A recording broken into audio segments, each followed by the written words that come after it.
নমস্কার বন্ধুরা, কেমন আছেন আপনারা? একটা নতুন ব্লগে আপনাদের সকলকে স্বাগত জানাই। আমরা এই ব্রেকফাস্টটা স্টার্ট করব। আর মেয়েকে অলরেডি আগেই খাওয়ানো হয়ে গেছে, আর একটু ওর বাবা একটু দিল, রুটি ও খাচ্ছে। এইটা তুমি রুটি খেয়েছো? আর এই যে রুটি খাওয়ার এই সব চেহারা খেয়েছো? তুমি রুটিটা খেয়েছো? হ্যাঁ, খেয়েছো রুটিটা? আরে কি করেছো? এগুলো কি? এগুলো কি? আমি খাইয়ে দিলাম, হলো না?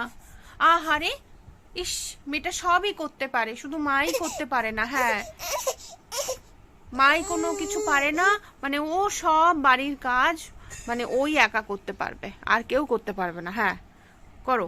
আহা হা, নিচে পড়ে আছে, খোটো, খুঁটে খুঁটে খাও। বাহ। মাম্মা, আজকে কি রান্না হচ্ছে আমাদের? আজকে চিলি চিকেন। আজকে আমরা চিলি চিকেন খাবো।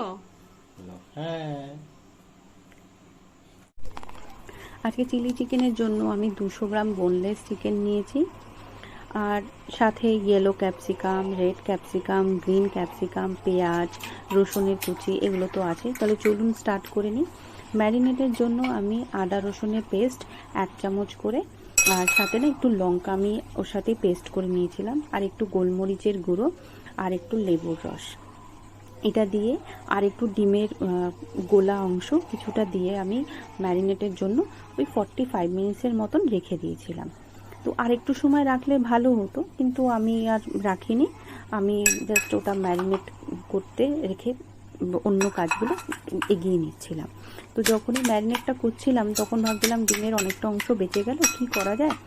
তো তারপরেই ডিমের বাকি অংশটাও কাজে লেগে গেছে আমার। তো পরে আমি বলছি কি কাজে করেছি। তো এরপরে ম্যারিনেট করে আমি রেখে দিলাম, রেস্টে রেখে দিলাম। তো এরপরে আমি আস্তে আস্তে গ্রিন ক্যাপসিকাম, রেড ক্যাপসিকামগুলো এগুলো ভেজে নিচ্ছি। এগুলো যখন একটু হালকা করেই ফ্রাই করবো, খুব বেশি করে আমি ফ্রাই করি না। তো এটা ফ্রাই করে তুলে রেখেছিলাম। তো এরপরে আমি পাকোড়া যখন ভাজবো, আমি আগে কর্নফ্লাওয়ারটা অ্যাড করিনি। আমি পাকোড়া জাস্ট ভাজার সময়তেই কর্নফ্লাওয়ারটা অ্যাড করে এই পাকোড়াগুলো লাল লাল করে ভেজে তুলে নেব। এই পাকোড়াগুলো না মানে বিকেলের স্ন্যাক্স হিসেবেও খেয়ে নেওয়া যায়।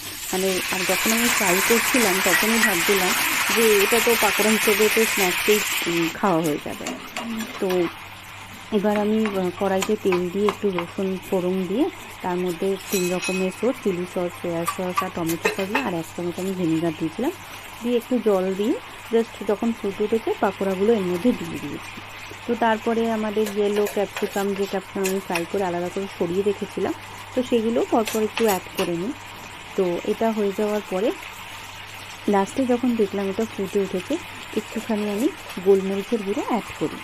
তো আমরা যেহেতু একটু ঝাল কম খাই, তাই জন্য একটু গোলমরিচের গুঁড়ো অ্যাড করেছিলাম, আর লাস্টে স্প্রিং অনিয়ন দিয়ে ব্যাস আমাদের কমপ্লিট। আর আমি আমার পছন্দ মতন একটু সাদা তিল অ্যাড করি, মানে আমার দেখতে খুব ভালো লাগে যেহেতু পুরো কালারফুল ব্যাপারটা, তো তাই জন্য আমি একটু অ্যাড করেছি সাদা তিল।